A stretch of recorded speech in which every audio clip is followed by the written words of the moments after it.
Hello friends. आज हम प्रश्न उठाए हैं भारतीय संविधान के नीति निर्देशक तत्व से। इससे कई प्रकार के प्रश्न पूछे जाते हैं। सबसे पहला जो प्रश्न पूछा जाता है कि भारतीय संविधान के नीति निर्देशक तत्व की महत्व एवं प्रकृति का वर्णन करें। अथवा क्वेश्चन पूछा जाएगा नीति निर्देशक तत्व की व्याख्या करें, नीति निर्देशक तत्व के बारे में बताएं।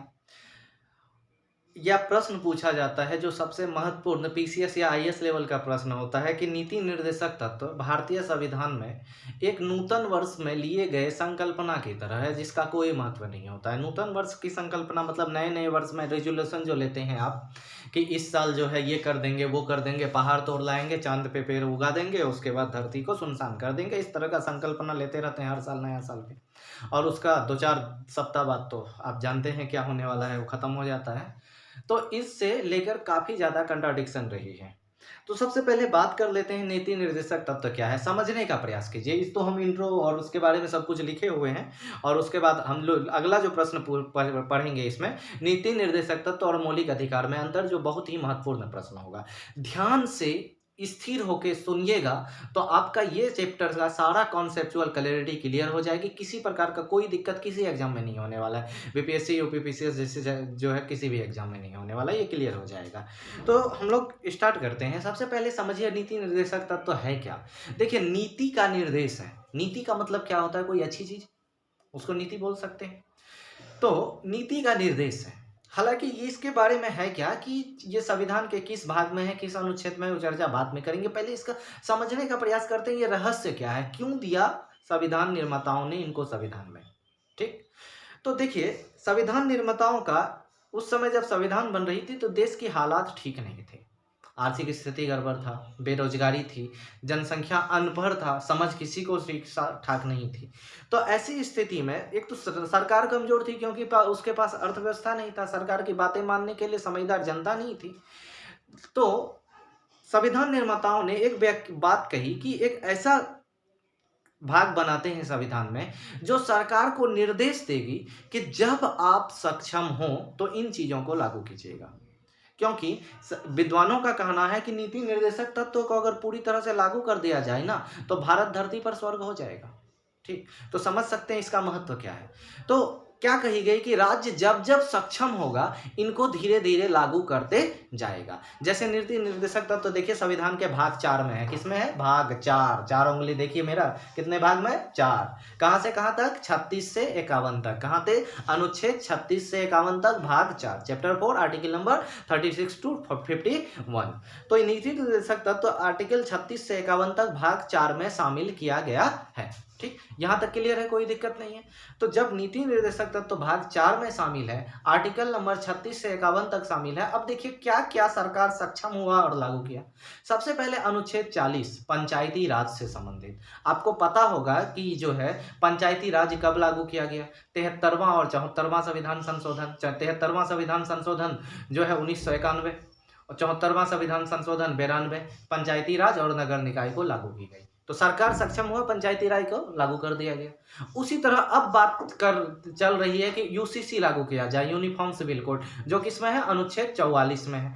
उसी तरह अनुच्छेद 47, उसमें क्या है कि सरकार प्रयास करेगी कि जनता को संपूर्ण पोषण मिले और स्वास्थ्य सही रहे। इसके लिए आपको पता होगा कि सरकार विभिन्न प्रकार की योजनाएं चलाती है। अंत्योदय अन्न योजना चलाता है, काम के बदले अनाज कार्यक्रम चलाती है। तो यह अनुच्छेद 47 के अंतर्गत चलाई जाती है। कृषि को सपोर्ट करने के लिए किसानों को मुआवजा दे दिया जाता है, कृषि ऋण दी जाती है शून्य ब्याज पर। उसके बाद जो है किसानों को खाद बीज वगैरह सब कम दाम पर उपलब्ध किया जाता है। यह अनुच्छेद 48 जो नीति निर्देशक तत्वों में ही सम्मिलित है। तो आपको पता क्या चला कि नीति निर्देशक तत्व तो सरकार को अनुदेश है, सलाह है कि जब जब आप सक्षम होंगे आप ऐसा करेंगे। ऐसे समझ लीजिए, समझने के लिए कि आप लोग सलाह दिए कि सर जी आप सक्षम होंगे तो भाभी को बोलेरो में के बजाय किस में घुमाइएगा, मर्सिडीज में घुमाइएगा, रोल्स रॉय में घुमाइएगा, फिलहाल बोलेरो में घुमा लीजिए। ठीक है, तो ये क्या, सक्षम होंगे तो ऐसा कीजिएगा धीरे धीरे। ठीक है, तो आपको यहाँ तक क्लियर हो गई। तो अब नीति निर्देशक तत्व में देखिए जितने भी क्या बोल सकते हैं, दार्शनिक बात है। कल्याण कर देंगे, गरीबी मिटा देंगे, बेरोजगारी खत्म कर देंगे, सब इसी में है। तो जब सब दार्शनिक बातें हैं, अगर सिर्फ बातें ही लिखोगे तो नंबर तो मिलने वाला नहीं है, कुछ फैक्ट तो लिखना पड़ेगा। हम क्या बोले, अगर नीति निर्देशक तत्व के बारे में कुछ नहीं जानते हो ना, तो सामाजिक कल्याण, व्यक्ति कल्याण, लोगों का जो है बेरोजगारी मिटाना, गरीबी मिटाना, किसान को ठीक करना, SC ST को ठीक करना, ये सारी बातें लिख दोगे, वो सब नीति निर्देशक तत्व में शामिल है, ये क्लियर हो जाएगा। तो लेकिन सारी भाषण देने से तो अच्छा है कि कुछ अनुच्छेद की चर्चा कर दिया जाए, कुछ भाग की चर्चा कर दिया जाए, ताकि नंबर आपको बेहतर मिले। तो देखते हैं, आपको बताया किस भाग में, भाग 4 में, अनुच्छेद कब से 36 से 51 तक। तो प्रश्न है, भारतीय संविधान की नीति निर्देशक तत्व की महत्व एवं प्रकृति का वर्णन करें। उसके बाद हम लोग पढ़ेंगे नीति निर्देशक तत्व और मौलिक अधिकार में अंतर। देखिए, भारतीय संविधान के भाग 4 में अनुच्छेद 36 से 51 के मध्य, संविधान के भाग 4, कौन सा भाग, भाग 4 में अनुच्छेद 36 से 51, अनुच्छेद 36 से 51 के मध्य नीति निर्देशक तत्व की व्याख्या की गई है। यह भारतीय संविधान की अनुपम विशेषता है, अनोखा विशेषता है, क्योंकि विश्व के कुछ ही संविधान, स्वीडन, ब्राजील और एक दो और देश है, उसमें ही नीति निर्देशक तत्व है, सभी देश में नहीं है। इसका उद्देश्य कल्याणकारी राज्य की स्थापना करता है। देखिए, सिर्फ जो है देश में सुरक्षा व्यवस्था, कानून व्यवस्था बनाए रखना नहीं, कल्याणकारी राज्य की स्थापना। कल्याणकारी राज्य का मतलब होता है हर पेट के लिए रोटी, हर हाथ के लिए काम, हर शरीर के लिए कपड़ा, हर सर के लिए मकान, बस कल्याणकारी राज्य, ठीक है। तो कल्याणकारी राज्य की स्थापना एवं सामाजिक आर्थिक लोकतंत्र, देखिए ये राजनीतिक लोकतंत्र का बात नहीं करता है, मूल अधिकार राजनीतिक लोकतंत्र का बात करता है, ये सामाजिक और आर्थिक लोकतंत्र की स्थापना करना चाहता है। अब इसका उद्देश्य देखिए, इसका उद्देश्य देखिए, सबसे पहले ये समझ लीजिए कि जैसे अगर आपका मूल अधिकार का हनन होता है, जैसे आपका प्राण और दैहिक स्वतंत्रता का अधिकार है 21, आर्टिकल 21 क्या कहता है, इस बहुत बड़ा है, संविधान का सबसे बड़ा आर्टिकल 21 है। उसी में निहित है कि आप जो है अपना सुखपूर्वक नींद ले सकते हैं, पूरा नींद सुकून पूर्वक, इच्छा अनुसार आप भोजन कर सकते हैं, आप अपनी इच्छा अनुसार जो है जीवन साथी चुन सकते हैं अथवा उसे बदल सकते हैं, ये आर्टिकल 21 में निहित है, ठीक। तो ये सब क्या, अगर कोई आपका अधिकार का हनन करता है, अगर आपको कोई नींद से जगाए ना, आप चाहे तो सुप्रीम कोर्ट जा सकते हैं आर्टिकल 32 के तहत, ठीक है। तो मूल अधिकार के हनन होने पर आप क्या जा सकते हैं, कोर्ट में जा सकते हैं, वो न्यायोचित है, कोर्ट आपका मूल अधिकार आपको दिलवाएगा। लेकिन नीति निर्देशक तत्व पूरा नहीं होने पर आप सरकार के पास यानी कोर्ट के पास नहीं जा सकते हैं, क्योंकि यह अनुदेश है सरकार को, भैया आप सक्षम होंगे तो ऐसा कर दीजिएगा। आप सुने होंगे कि शिक्षक लोग हड़ताल करते रहता है कि समान काम के बदले समान वेतन दो, समान काम के बदले समान वेतन दो, ये नीति निर्देशक तत्व में शामिल है। लेकिन सरकार के पास भैया पैसा नहीं है, उतना नहीं दे सकता सबको। किसी शिक्षक 1.5 लाख में काम कर रहा है, कोई 20,000 में काम कर रहा है, जबकि काम दोनों का सेम है, शिक्षक है। तो समान काम के लिए समान वेतन नीति निर्देशक तत्व में शामिल है, इसीलिए नहीं हो पाता है लोगों की मांग पूरा। अगर मूल अधिकार में रहता तो सरकार के बाप को करना पड़ता, ठीक है, क्योंकि मूल अधिकार आर्टिकल 32 जो है सुप्रीम कोर्ट सुरक्षा कर रहा है और आर्टिकल 226 मतलब 226 हाई कोर्ट सुरक्षा कर रहा है। लेकिन जब बात करें हम नीति निर्देशक तत्व का, इसे संविधान की मतलब न्यायालय की सुरक्षा प्राप्त नहीं है, न्यायालय में इसके लिए आप अपील नहीं कर सकते, ठीक।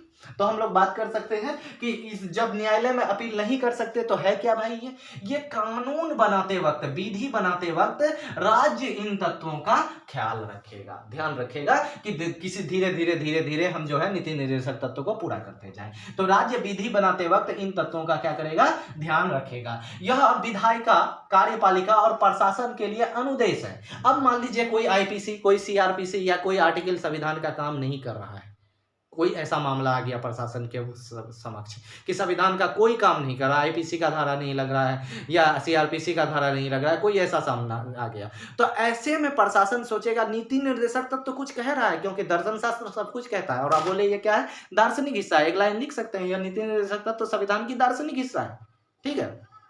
तो जो है प्रशासन के लिए एक अनुदेश है, आज्ञा है, भैया ऐसे ऐसे कर दो। तो विधि बनाते वक्त इन तत्वों का ध्यान रखेगा। यह विधायिका, कार्यपालिका और प्रशासन के लिए अनुदेश है। इसका उद्देश्य न्याय में उच्च आदर्श स्थापना करना है। न्याय में आदर्श को कम नहीं करनी है, उच्च आदर्श, न्याय भी हो और अन्याय भी ना हो, क्योंकि आप देख सकते हैं कि न्याय हमेशा अन्याय के साथ आता है। देखते हैं कैसे। मान लीजिए कि दिल्ली में एक बहुत भयानक केस हुआ था, जो है एक जो बस के अंदर युवती के साथ बहुत बुरा किया गया, उसको मार डाला गया और उसके बाद 3 आदमी को फांसी दी गई पिछले साल, ये आप लोगों ने न्यूज में सुना। अब जरा देखिए न्याय हुआ उस लड़की के साथ, उस 3 व्यक्ति को जो फांसी दिया गया उनके माँ बाप के साथ तो अन्याय है, उसका बेटा छीन लिया गया, हत्या कर दी गई।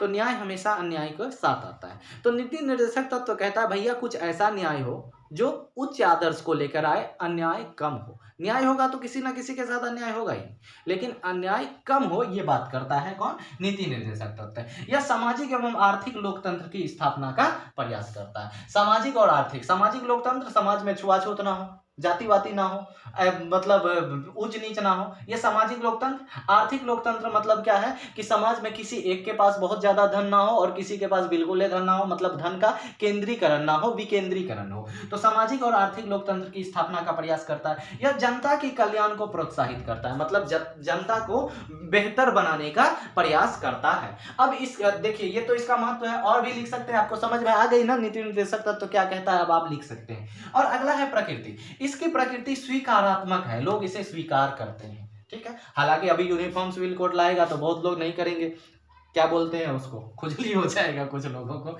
अगला है गैर न्यायोचित है, मतलब न्यायालय में इसको लागू नहीं किया जा सकता। प्रकृति में गैर न्यायोचित है। यह सिद्धांत संविधान का उद्देश्य है, मतलब देश का संविधान का उद्देश्य का क्या कहता है कि सामाजिक, आर्थिक और राजनीतिक लोकतंत्र की स्थापना करेंगे। तो राजनीतिक लोकतंत्र तो मूल अधिकार दे रहा है, तो सामाजिक और आर्थिक लोकतंत्र कौन देगा? तो सामाजिक आर्थिक लोकतंत्र। देखिए आपका प्रस्तावना से भी सवाल है आप लोगों के गैस पेपर में, तो वो भी जो है हम करवा चुके हैं पहले ही प्रस्तावना में। तो यह सिद्धांत संविधान का उद्देश्य है। शासन के आधारभूत सिद्धांत है, मतलब शासन का सबसे बेसिक राइट इसी पर टिका हुआ है। शासन के तीनों शाखाओं द्वारा इसकी महत्ता स्वीकार की जाती है। सरकार की तीनों शाखा, कार्यपालिका, न्यायपालिका और विधायिका, तीनों जो है इनकी महत्ता को स्वीकार करता है और संविधान की मूल संरचना में शामिल है। मूल संरचना मतलब देखिए आप सुने होंगे कि एक बहुत प्रसिद्ध केस हुई, वो केस हुआ केरल में। केरल राज्य बना जो कि भारत का सबसे बड़ा संवैधानिक पीठ बैठा, और नाम हम भूल रहे हैं उस केस का, जिसमें कि संविधान की बेसिक स्ट्रक्चर, फंडामेंटल मतलब मूल संरचना की व्याख्या की गई। और उस मूल संरचना में इसको भी शामिल किया गया कि जो है नीति निर्देशक तत्व तो समाज की, यह संविधान की मूल संरचना है, इसे आप साधारण तौर पर बदल नहीं सकते हैं। तो चलिए हम लोग नेक्स्ट में चलते हैं कि नीति निर्देशक तत्व और किसके बीच, नीति निर्देशक तत्व और मूल अधिकार के बीच क्या कीजिए, अंतर स्पष्ट कीजिए। अब इसको मिटाना है, फिर से हम कागज से मिटाएंगे। रे चुड़ैल तू अभी तक डस्टर नहीं भेजी, रुको तुम्हारा खोपड़ी तोड़ते हैं। देखिए एक तरफ मूल अधिकार लिखे हुए हैं और एक तरफ क्या है, नीति निर्देशक तत्व लिखे गए हैं। तो आप लोग देखेंगे कि ये कैसे कैसे इस अंतर है। सबसे पहले यह संविधान के भाग 3 में शामिल है। आप लोग पूरा लाइन लिखेंगे, हम शॉर्ट में लिख रहे हैं। यह संविधान के भाग 3 में शामिल है, यह संविधान का भाग 4 में शामिल है। दूसरा पॉइंट, यह किसके कब से कहां से कहां तक है, यह संविधान का अनुच्छेद 12 से 35 तक, 12 से 35 तक है। और ये कहां तक है, यह संविधान का अनुच्छेद 36 से 51 तक है। यह संविधान का अनुच्छेद 36 से 51 तक है। उसके बाद यह न्यायालय द्वारा परिवर्तनीय है। यह मतलब अगर आपका कोई मूल अधिकार छीने, जैसे अभी बोले आर्टिकल 21 क्या कहता है, आर्टिकल 21 कहता है कि आप सो रहे हैं तो आपको कोई जगा नहीं सकता, आप सीधे सुप्रीम कोर्ट जा सकते हैं, ठीक है। और आप अगर जगा रहा है तो देख रहे हैं, मूल अधिकार का उल्लंघन बहुत बड़ी क्राइम है, इसको मजाक में मत लीजिए। अगर सीधा सिर्फ एक पेपर पे लिख के पोस्ट ऑफिस द्वारा, यहां तक कि अब तो मेल आ गया, ईमेल भी कर दिए ना सुप्रीम कोर्ट को या हाई कोर्ट को कि आपका मूल अधिकार, जैसे आप अपना इच्छा अनुसार जीवन साथी चुन सकते हैं, आप पर कोई दबाव नहीं डाल सकता जीवन साथी चुनने का। आप जो है क्या कर सकते हैं, अपना इच्छा अनुसार कार्य कर सकते हैं। शिक्षा का अधिकार आर्टिकल 21 ए जो कि 86वें संविधान संशोधन 2002 द्वारा जोड़ा गया, वो सब मूल अधिकार है। एक मेल लिख दिए ना कि आप कोई पड़ोसी या कोई भी आपका मूल अधिकार छीन रहा है, आपका माता पिता ही क्यों ना हो, चले जाएगा वो। मूल अधिकार का उल्लंघन बहुत बड़ा क्राइम है, एक मेल पर बहुत बड़ी बात हो सकती है, ठीक। तो अब देखिए यहाँ पर यह न्यायालय द्वारा क्या है, प्रवर्तनीय है। आपको पता होगा कि न्यायालय किसके द्वारा, जो है न्यायालय द्वारा प्रवर्तनीय है, मतलब इसको न्यायालय परिवर्तित करवाता है, नियम है, ठीक।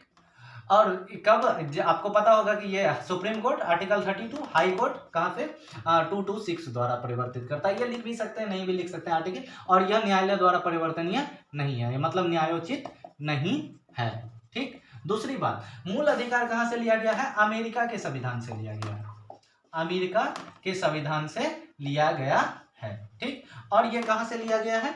यह आयरलैंड के संविधान से लिया गया है, आयरलैंड के संविधान से लिया गया है। आपको पता होगा कि हम आपको बार बार बोल रहे थे आप लोगों को कि आप पीटी फैक्ट पढ़ लीजिए, पीटी फैक्ट पढ़ लीजिए। देख रहे हैं अंदर सबके सब पीटी फैक्ट है, जो पहले से पढ़ चुका है पॉलिटी ना, उसको ये अंदर याद ही नहीं करना है, ठीक है। उसके बाद मौलिक अधिकार की प्रकृति नकारात्मक है। कैसे प्रकृति नकारात्मक है बताते हैं। यह सरकार के अधिकार को कम करता है, जनता के अधिकार को बढ़ाता है। तो प्रकृति क्या है? नकारात्मक है। और यह प्रकृति क्या है? इसका नीति निर्देशक तत्व की प्रकृति सकारात्मक है। कैसी प्रकृति है? सकारात्मक है। उसके बाद बात करते हैं, मौलिक अधिकार सरकार के महत्व को बढ़ाता है और इसमें जनता के महत्व को बढ़ाता है। सॉरी, मौलिक अधिकार क्या करता है? सरकार के महत्व को घटाता है। यह सरकार के महत्व को घटाता है, सरकार का महत्व को घटाता है।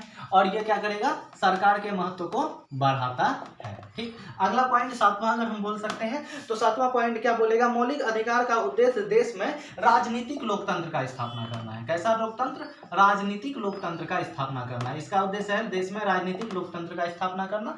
इसका उद्देश्य देश में जो है क्या बोले? सामाजिक और आर्थिक लोकतंत्र का स्थापना करना है, सामाजिक एवं आर्थिक लोकतंत्र का स्थापना करना है। अगला पॉइंट क्या हो सकता है? 8वां नंबर अगर हम बोले तो यह कानूनी रूप से मान्य है। कानूनी, क्योंकि न्यायालय द्वारा परिवर्तनीय है तो कानूनी रूप से मान्य होगा ना, कानूनी रूप से मान्य है। यह नैतिक रूप से मान्य है, मतलब यह नीति को बढ़ाता है। यह नैतिक रूप से मान्य है, नैतिक रूप से मान्य है। यह कानूनी रूप से मान्य है तो यह नैतिक रूप से मान्य है। अब देखिए सबसे बड़ा अंतर, मौलिक अधिकार व्यक्तिगत कल्याण को बढ़ाता है, व्यक्तिगत कल्याण, लोगों का एक एक करके कल्याण, जो चाहे जिस जैसा जीना चाहे वैसा कल्याण। लेकिन यह सामाजिक कल्याण की बात करता है। कैसा?